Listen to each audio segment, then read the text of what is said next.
गणेशाय नमः। श्री जानकी वल्लभो विजयते। श्रीमद् वाल्मीकि रामायण 68वां सर्ग। राजा जनक का संदेश पाकर मंत्रियों सहित राजा दशरथ का मिथिला जाने के लिए उद्यत होना। राजा जनक की आज्ञा पाकर उनके दूत अयोध्या के लिए प्रस्थित हुए। रास्ते में वाहनों के थक जाने के कारण 3 रात विश्राम करके चौथे दिन वे अयोध्यापुरी में जा पहुँचे।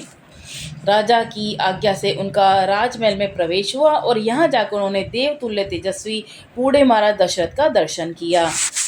उन सभी दूतों ने हाथ जोड़कर निर्भय हो राजा से मधुर वाणी से विनय युक्त बात कही कि महाराज, मिथिलापति राजा जनक ने अग्निहोत्र की अग्नि को सामने रखकर स्नेह युक्त मधुर वाणी में सेवकों सहित आपका तथा आपके उपाध्याय और पुरोहितों का बारंबार कुशल मंगल पूछा है। इस प्रकार व्यग्रता रहित कुशल पूछकर मिथिलापति विदेहराज ने महर्षि विश्वामित्र की आज्ञा से आपको ये संदेश दिया है। राजन, आपको मेरी पहली की हुई प्रतिज्ञा का हाल मालूम होगा।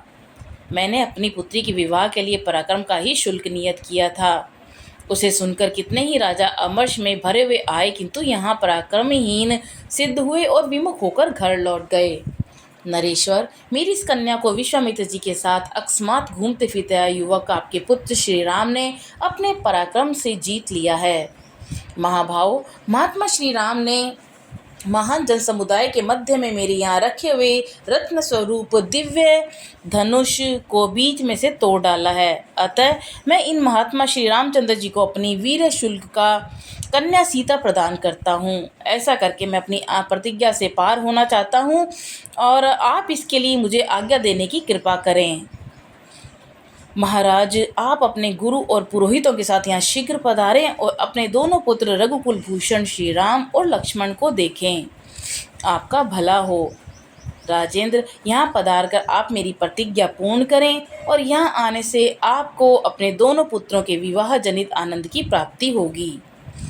राजन, इस तरह विदेह राज ने आपके पास ये मधुर संदेश भेजा था। इसके लिए उन्हें विश्वामित्र की आज्ञा और शतानंद जी की सम्मति भी प्राप्त हुई थी। संदेशवाहक मंत्रियों का ये वचन सुनकर राजा दशरथ बड़े ही प्रसन्न हुए। उन्होंने महर्षि वशिष्ठ, वामदेव और अन्य मंत्रियों से कहा, कुशिक नंदन, विश्वामित्र से सुरक्षित हो कौशल्या का आनंद वर्धन करने वाले श्री राम अपने छोटे भाई लक्ष्मण के साथ विदेह देश में निवास करते हैं। वहाँ महात्मा राजा जनक ने ककुत्स कुलभूषण श्री राम के पराक्रम को प्रत्यक्ष देखा है।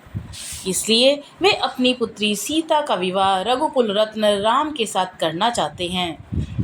यदि आप लोगों की रुचि और सम्मति हो तो हम लोग शीघ्र ही महात्मा जनक की मिथिलापुरी को चलें और इसमें विलंब न हो। यह सुनकर समस्त महर्षियों सहित मंत्रियों ने बहुत अच्छा कहकर एक स्वर से चलने की सम्मति दे दी। राजा बड़े प्रसन्न हुए और मंत्रियों से बोले कि कल सवेरे ही यात्रा कर देनी चाहिए। महाराजा दशरथ के सभी मंत्री समस्त सद्गुणों से संपन्न थे। राजा ने उनका बड़ा सत्कार किया। अतः बारात चलने की बात सुनकर उन्होंने बड़े आनंद से वह रात्रि व्यतीत की। बालकांड का 69वां सर्ग। दल बल सहित राजा दशरथ की मिथिला यात्रा और वहां राजा जनक के द्वारा उनका स्वागत सत्कार। तदंतर रात्रि व्यतीत होने पर उपाध्याय और बंधु बांधवों सहित राजा दशरथ हर्ष में भरकर सुमंत्र से इस प्रकार बोले, आज हमारे सभी धनाध्यक्ष खजांची बहुत सा धन लेकर नाना प्रकार के रत्नों से संपन्न हो सबसे आगे चलें। उनकी रक्षा के लिए हर तरह की सुव्यवस्था होनी चाहिए। सारी चतुरंगनी सेना भी यहाँ से शीघ्र ही कूच कर दे। अभी मेरी आज्ञा सुनते ही सुंदर सुंदर पालकियाँ और अच्छे अच्छे घोड़े आदि वाहन तैयार होकर चल दें। वशिष्ठ, वामदेव, जाम्बाली, कश्यप, दीर्घजीवी मार्कंडेय मुनि और कात्यायन ये सभी ब्रह्म ऋषि आगे आगे चलें। मेरा रथ भी तैयार करो, देर नहीं होनी चाहिए। राजा जनक के दूत मुझे जल्दी करने के लिए प्रेरित कर रहे हैं। राजा की इस आज्ञा के अनुसार चतुरंगिणी सेना तैयार हो गई और ऋषभ साथ यात्रा करते हुए महाराजा दशरथ के पीछे पीछे चली। 4 दिन का मार्ग तय करके वे सब लोग विदेह देश में जा पहुँचे। उनके आगमन का समाचार सुनकर श्रीमान राजा जनक ने स्वागत सत्कार की तैयारियां की। तत्पश्चात आनंद मग्न हो राजा जनक बूढ़े महाराज दशरथ के पास पहुँचे और उनसे मिलकर उन्हें बड़ा हर्ष हुआ। राजाओं ने श्रेष्ठ मिथिला नरेश ने आनंद मग्न हुए पुरुष प्रवर राजा दशरथ के से कहा कि नरश्रेष्ठ रघुनंदन, आपका स्वागत है। मेरे बड़े भाग्य हैं जो आप यहाँ पधारे। आप यहाँ अपने दोनों पुत्रों की प्रीति प्राप्त करेंगे जो उन्होंने अपने पराक्रम से जीत कर पाई है। महान तेजस्वी भगवान वशिष्ठ मुनि ने भी हमारे सौभाग्य से ही यहाँ पदार्पण किया है। ये इन सभी श्रेष्ठ ब्राह्मणों के साथ वैसे ही शोभा पा रहे हैं जैसे देवताओं के साथ इंद्र सुशोभित होते हैं। सौभाग्य से मेरी सारी विघ्न बाधाएं पराजित हो गईं। रघुकुल के महापुरुष महान बल से संपन्न पराक्रम में सबसे श्रेष्ठ होते हैं। इस कुल के साथ संबंध होने कारण आज मेरे कुल का सम्मान बढ़ गया। नरश्रेष्ठ नरेंद्र, कल सवेरे इन सभी महर्षियों के साथ उपस्थित हो मेरे यज्ञ की समाप्ति के बाद आप श्री राम के विवाह का शुभ कार्य संपन्न करें।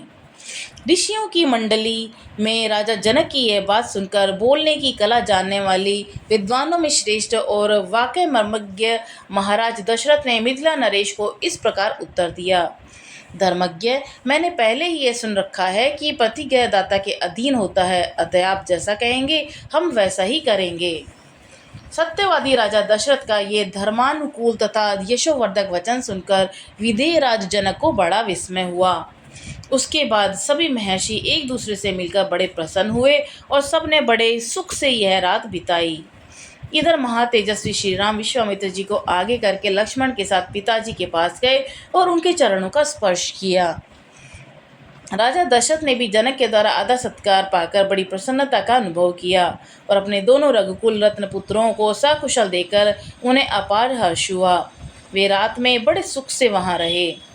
महातेजस्वी तत्वज्ञ राजा जनक ने भी धर्म के अनुसार यज्ञ कार्य संपन्न किया और अपनी दोनों कन्याओं के लिए मंगलाचार का संपादन करके सुख से वह रात्रि व्यतीत की। इस प्रकार वाल्मीकि निर्मित आर्ष रामायण आदि काव्य के बालकांड में 69वां सर्ग पूरा हुआ। बोलो सियावर रामचंद्र जी की जय, पवन सुत हनुमान जी की जय।